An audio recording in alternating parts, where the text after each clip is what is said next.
เรื่องเราก่อนจะเป็นตำนานล้วนแต่เกิดจากเหตุการณ์จริงเป็นส่วนใหญ่ทุกยุคทุกสมัยต่างปรากฏหลายอย่างให้แปลกตาแปลกใจตลอดโดยมื้อนี้ขอยจะพาทุกคนมารับชมเรื่องเล่าสุดสยองที่เกิดจากความรักจุดกลายมาเป็นเหตุอันโด่งดังทั่วประเทศลาว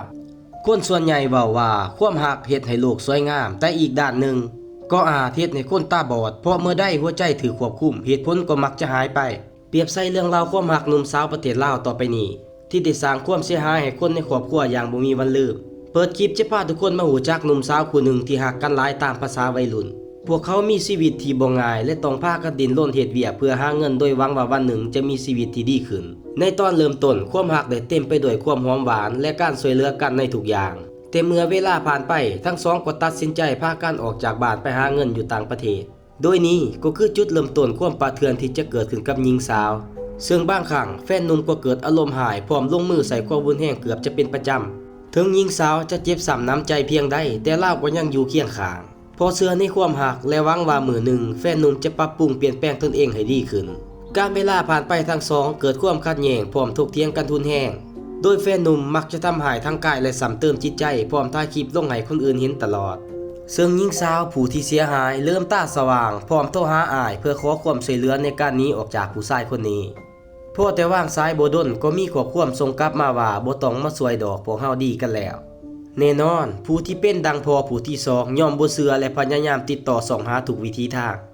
ในตอนนั้นหญิงสาวและแฟนหนุ่มกลับหายตัวไปพร้อมบ่มีไผสามารถติดต่อได้จนในที่สุดเวลาผ่านไป 3-4 มื้อแฟนหนุ่มก็ได้ถูกจับกุมพร้อมบอกว่าหญิงสาวได้สิ้นชีพแล้วจากการประกอบหลักฐานหลายอย่างและสอบปากคำแฟนหนุ่มผู้ใจโหดร้ายจึงได้ฮู้ว่าเล่าได้ทำหายหญิงสาวจนเสียชีพพร้อมทำการแยกชิ้นส่วนเอาไปถิ่มอยู่สถานที่แตกต่างกันบ่ฮู้ว่าชายคนนี้คิดหยังอยู่เพราะในจังหวะสารภาพวิธีก่อเหตุต่อหน้าสังคมออนไลน์เล่ากับอธิบายอย่างเลือดเย็นและเว้าละเอียดวิธีแยกชิ้นส่วนทางกายมนุษย์ออกจากกันทั้งหมดพร้อมสีหน้าบ่มีความสำนึกผิดโศกเศร้าเสียใจอย่างใดแต่กับยิ้มออกมาเฮ็ดคือเป็นเรื่องลิ้นถึงอย่างใดก็ตามทางครอบครัวยิ่งช็อกกับเหตุการณ์ที่เกิดขึ้นโดยเฉพาะหลังจากฮู้ผู้เป็นลูกหลานที่ถูกเลี้ยงมาเป็นอย่างดีกับต้องมาทรมานจนเสียชีพท่ามกลางความกังวลของผู้คนที่หุมอ้อมท่าเบิ่งหน้าฆาตกรแต่ชายคนนี้กลับยิ้มออกมาและอย่างสบายใจคือคนบ่มีความผิดโดยที่น่าแปลกใจกับคนนี้ที่สุดคือมื้อหลังจากก่อเหตุกับโพสต์รูปลงออนไลน์อย่างสบายใจ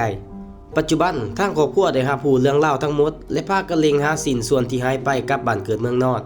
โดยคลิปนี้จะบ่ขอเว้าเนื้อในละเอียดเพราะถือเป็นการให้เกียรติผู้ก่อหายและเป็นคลิปเตือนใจให้วัยรุ่นหนุ่มสาวหลายคนเกี่ยวกับความรักอย่างใดก็ตามข้าพเจ้าขอแสดงความเสียใจกับครอบครัวผู้เสียหายและขอให้ดวงวิญญาณของหญิงสาวไปสู่สุคติ